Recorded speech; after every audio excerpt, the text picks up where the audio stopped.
So guys, आज हम बात करते हैं फ्यूचर परफेक्ट टेंस की। और उसकी पहचान के लिए हम बता देते हैं कि पहचान है इन वाक्यों, हिंदी में इन वाक्यों के अंत में चुकेगा, चुकेगी, चुकेंगे, चुका, चुकूंगा जैसे शब्द आते हैं। ये इसकी हिंदी में पहचान है। और अब हम बात करते हैं रूल्स ऑफ ट्रांसलेशन की। तो सबसे पहले मैं ट्रांसलेशन का रूल लेता हूँ एफर्मेटिव सेंटेंस।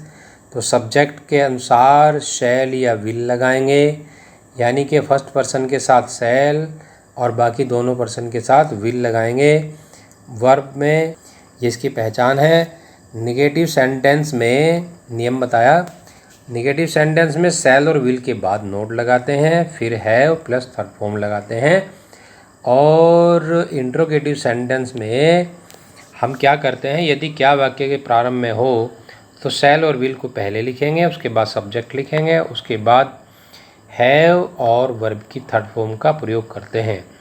यदि कोई इंट्रोगेटिव वर्ड बीच में आता है तो सबसे पहले इंट्रोगेटिव वर्ड लिखते हैं, उसके बाद हम शैल या विल लगाते हैं, उसके बाद सब्जेक्ट, फिर हैव प्लस वर्ब की थर्ड फॉर्म लगाते हैं। ये हमारे रूल्स हैं।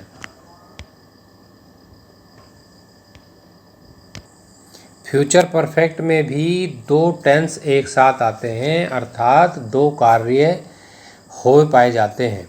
तो जैसे पहचान मैंने बताई है कि फ्यूचर टेंस में यानी भविष्य काल में कार्य का पूर्ण होना पाया जाता है, तो इसमें भी दो कार्य पाए जाते हैं।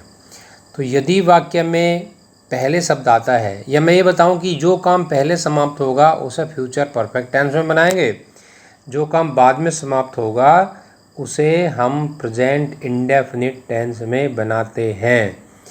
और वाक्य में ज़्यादातर पहले शब्द ही आता है, तो हम अगर पहले शब्द आता है तो फ्यूचर परफेक्ट को पहले लिखेंगे और उसके बाद प्रेजेंट इंडेफिनिट टेंस बनाएंगे। अर्थात फ्यूचर परफेक्ट टेंस पढ़ने के लिए आपको प्रेजेंट इंडेफिनिट टेंस का ज्ञान होना भी बहुत ज़रूरी है। तो ये भी आप समझ लीजिए, ये इसका रूल है। अगर वाक्य में कहीं कभी तक शब्द आता है तो तक के लिए हम बाई का प्रयोग करेंगे, बाई का प्रयोग करेंगे। अब हम एग्जाम्पल देख लेते हैं। तो एग्जाम्पल ले लेते हैं। पहला एग्जाम्पल है अफर्मेटिव सेंटेंस का, वह शाम तक पुस्तक पढ़ चुकेगा। तक की अंग्रेजी आई है, इसका मतलब बाई का प्रयोग करेंगे। वह है तो इसलिए विल का प्रयोग करेंगे। He will have read third form the book by evening. ये इसका इंग्लिश ट्रांसलेशन होगा। इसके बाद हम देखते हैं निगेटिव सेंटेंस। तुम्हारे आने से पहले मैं घर नहीं पहुंच चुकूंगा।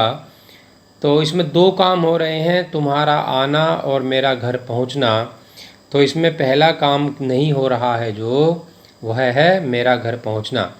तो इसे हम परफेक्ट टेंस में बनाएंगे।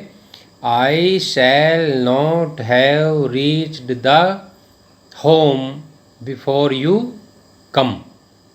प्रेजेंट इंडेफिनिट में बनेगा बाद का सेंटेंस।